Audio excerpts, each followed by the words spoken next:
തിക്കോടി ഗ്രാമപഞ്ചായത്ത് 2024-25 വാർഷിക പദ്ധതിയുടെ ഭാഗമായി ഭിന്നശേഷി കലോത്സവം അക്കലാപ്പുഴ ഓർഗാനിക് ഐലൻഡിൽ വെച്ച് നടന്നു. പരിപാടി പഞ്ചായത്ത് പ്രസിഡന്റ് ജമീല സമദ് ഉദ്ഘാടനം ചെയ്തു. അതുപോലെ തന്നെ ഒരു തരത്തിലെങ്കിൽ മറ്റൊരു തരത്തിലുള്ള കഴിവുകൾ എല്ലാം തന്നെ നിറഞ്ഞവരാണ് നിങ്ങൾ എല്ലാവരും തന്നെ. അതല്ലാതെ കഴിവുകൾ ഇല്ലാതെയോ നമ്മൾ കണ്ടതല്ലേ കഴിഞ്ഞ വർഷം വരെയുള്ള നിങ്ങൾ ഡാൻസും കാര്യങ്ങളൊക്കെ തന്നെ അതിഗംഭീരമായി നടത്തിയത് അങ്ങ് സംസ്ഥാന തലം വരെ പോയ കുട്ടികളൊക്കെ തന്നെ നമ്മളുടെ ഇടയിലുണ്ട്. അതെന്തുകൊണ്ടാണ്? കഴിവ് കൊണ്ട് തന്നെയാണ്, അല്ലാതെ കഴിവില്ലാത്ത കൊണ്ടൊന്നല്ല. നല്ല കഴിവുകളുടെ കുഞ്ഞുങ്ങളാണ്. ഇന്നത്തെ തൽക്കാലം കുറച്ച് പ്രയാസങ്ങൾ രക്ഷിതാക്കൾക്കുണ്ടെങ്കിൽ ഇപ്പോൾ രക്ഷിതാക്കൾക്കൊന്നും ഒരു പ്രയാസവും ഇല്ല. കാരണം എന്താണ്, നമ്മൾ എല്ലാ ആളുകളും എന്താണ് ഒറ്റക്കെട്ടാണ്.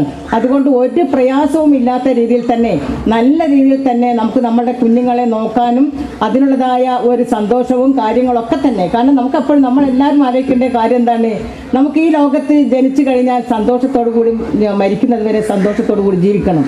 ഇന്ന് അതിന് എല്ലാ സാഹചര്യങ്ങളും ഇന്ന് നമ്മുടെ നിലവിലുണ്ട്, അന്തരീക്ഷത്തിലുണ്ട്. അതുകൊണ്ട് തന്നെ നമുക്ക് എല്ലാവരും ഒന്നാണ്, ഒറ്റക്കെട്ടാണ്. കക്ഷി രാഷ്ട്രീയ ജാതി മതഭേദമന്യേ എല്ലാ മക്കളും എല്ലാ രക്ഷിതാക്കളും എല്ലാം ഒരുമിച്ച് നല്ല രീതിയിൽ തന്നെ സന്തോഷത്തോടു കൂടി നമുക്ക് ഈ ലോകത്ത് ജീവിക്കാൻ പറ്റണം. പഞ്ചായത്ത് വൈസ് പ്രസിഡന്റ് രാമചന്ദ്രൻ കുയ്യണ്ടി അധ്യക്ഷത വഹിച്ച ചടങ്ങിൽ വികസനകാര്യ സ്ഥിരം സമിതി ചെയർപേഴ്സൺ പ്രനില സത്യൻ, ആരോഗ്യ സ്റ്റാൻഡിംഗ് കമ്മിറ്റി ചെയർപേഴ്സൺ ഷക്കീല, മെമ്പർമാരായ സന്തോഷ് തിക്കോടി, അബ്ദുള്ളക്കുട്ടി, മജീദ് എന്നിവർ ആശംസകൾ അറിയിച്ചു. ക്ഷേമകാര്യ സ്ഥിരം സമിതി അധ്യക്ഷൻ ആർ വിഷ്യൻ സ്വാഗതവും കമ്മ്യൂണിറ്റി വുമൺ ഫെസിലിറ്റേറ്റർ ഫാത്തിമത്ത് ഷാദിമ നന്ദിയും പറഞ്ഞു. ICDS സൂപ്പർവൈസർ ജെന്നി NK പദ്ധതി വിശദീകരണം നടത്തി. തുടർന്ന് കുട്ടികളുടെ വിവിധ കലാപരിപാടികൾ നടന്നു. പ്രസിഡന്റ് സമ്മാനദാനം നടത്തി. തുടർന്ന് ബോട്ട് യാത്രയും നടത്തി. ഓർഗാനിക് ഐലൻഡിൽ വെച്ച് നടന്ന പരിപാടി ഭിന്നശേഷി കുട്ടികൾക്കും രക്ഷിതാക്കൾക്കും നവ്യാനുഭവമായി മാറി.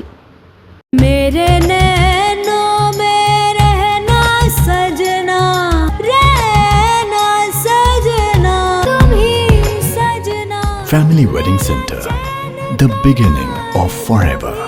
കുന്നമംഗലം, വടകര, മഞ്ചേരി, മേപ്പാടി, തിരൂർ, പെരിന്തൽമണ്ണ, കണ്ണൂർ.